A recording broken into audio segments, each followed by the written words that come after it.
Jusqu'à 9 heures, Good Morning Business. Et à 7h20 dans Good Morning Business ce matin, on parle de la Fashion Week masculine. C'est en ce moment, à partir d'aujourd'hui à Paris. On en parle avec vous, Pascal Morand, président exécutif de la Fédération de la haute couture et de la mode. C'est donc la présentation des collections automne-hiver 2022-2023 pour les hommes, avec le retour de certains défilés en présentiel, 17 sur 76. Est-ce que c'est important que ça revienne progressivement à la normale, ces défilés ? Écoutez, d'abord, bonjour. En septembre, il y avait déjà eu un retour, même plus important d'ailleurs, enfin à peu près le même ordre de grandeur, légèrement plus important du présentiel. Et il faut ajouter qu'on a effectivement 17 défilés, mais vont également avoir lieu 29 présentations physiques. Donc il y a 17 défilés, 29 présentations physiques et 30 événements qui auront lieu uniquement sous une forme digitale. Donc ces chiffres en eux-mêmes témoignent du fait que le digital est non seulement est apparu, enfin je dirais est apparu très très fortement, très vigoureusement avec l'accélération de la crise sanitaire depuis 2020 et le démarrage de l'accélération de la digitalisation étant la conséquence de l'impact de la crise sanitaire, mais dans le même temps, le physique est indispensable. Mais est-ce que ça veut dire qu'une page est définitivement tournée? Parce qu'effectivement, 17 défilés sur 76 maisons inscrites, c'est un petit retour, mais enfin, on n'est pas encore, le compte n'y est pas. Est-ce que ça veut dire que, de toute façon, les défilés de mode, la grande époque, c'est terminé et qu'il faudra faire avec cette double présence physique et digitale? Alors, la double présence physique et digitale, c'est certain, mais je redis un chiffre que j'ai donné, il y a 29 présentations physiques, en plus des 17 défilés. C'est-à-dire qu'il y a des marques qui, pour telle ou telle raison, et dans les circonstances actuelles, parce qu'on reste dans les circonstances qui sont, entre guillemets, anormales, dans les circonstances actuelles, ont souhaité exprimer leur création, leur créativité, de manière sous une autre forme, sous une forme d'exposition, sous une forme d'expérience, aussi avec des mannequins en mouvement, mais qui ne sont pas exactement le défilé au sens traditionnel du terme. Sachant qu'il y a toujours des présentations, mais là il y en a plus que d'habitude. Non, ça veut dire que le digital est là, il restera là, donc ça c'est clair. Mais pour le reste, vous savez, les marques qui ne sont pas venues, qui ne peuvent pas faire de physique, ce sont les marques asiatiques, les marques américaines et certaines marques européennes qui ont eu des difficultés vu les circonstances actuelles pour concevoir ou en tout cas produire un défilé. Donc la réalité, c'est que le défilé, le physique va rester le cœur.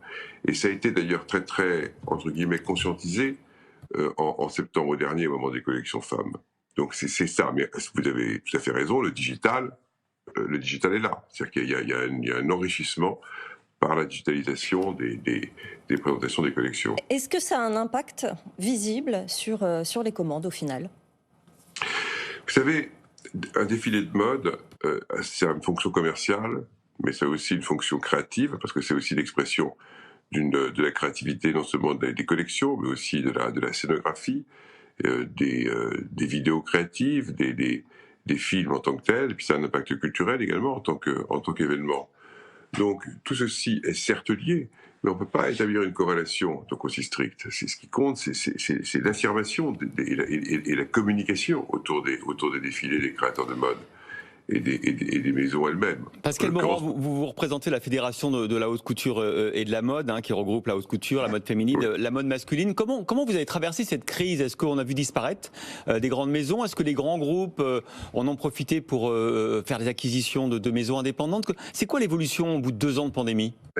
L'évolution, donc ça a d'abord été une aspiration, on l'a fait nous-mêmes, donc une résilience. Là, je reviens au début de la pandémie, donc en mars 2020.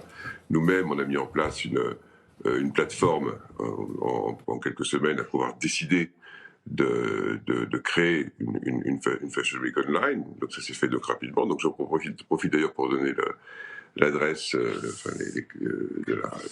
pour la Paris Fashion Week. Donc vous allez aussi sur le site de la fédération et si vous googlez Paris Fashion Week, vous tombez directement sur notre plateforme. Vous verrez à la fin le calendrier, le magazine, etc. Et certains défilés en ligne d'ailleurs. Et d'autre part, et puis les défilés, et aussi le calendrier officiel, et puis les défilés qui sont diffusés. Et puis ensuite, pour revenir à votre question, ce qui s'est passé, c'est qu'après cette résilience, c'était une source d'innovation. Et ensuite, la caractéristique des marques qui défilent, qu'elles soient françaises, on a à peu près 50% de marques françaises qui défilent, 50% de marques non françaises, la caractéristique, c'est d'être très exploitatrice, très internationale. Et donc, les marchés européens se portaient mal, étaient mal orientés, ça c'est clair, et les marchés asiatiques étaient bien orientés, donc particulièrement le marché chinois, mais aussi le marché coréen, et pareil pour le marché américain, qui a souffert au début, moins qu'en Europe, mais ensuite avec ensuite une très bonne situation aujourd'hui. Et donc on a eu une réallocation des marchés aussi parce qu'il y a eu beaucoup moins de tourisme. Ouais. Mais la situation a été, alors pour les grandes marques de luxe, a été très satisfaisante. Hein. Les chiffres sont très bons. Je ne dis pas que c'est vrai pour toutes les marques, pour des jeunes marques, ça peut être qui n'ont pas toute l'ingénierie internationale encore. La situation n'est pas aussi vraie, mais globalement, okay. L'évolution n'a pas été mauvaise. Merci beaucoup Pascal Morand, président exécutif de la Fédération de la haute couture et de la mode, d'avoir été avec nous.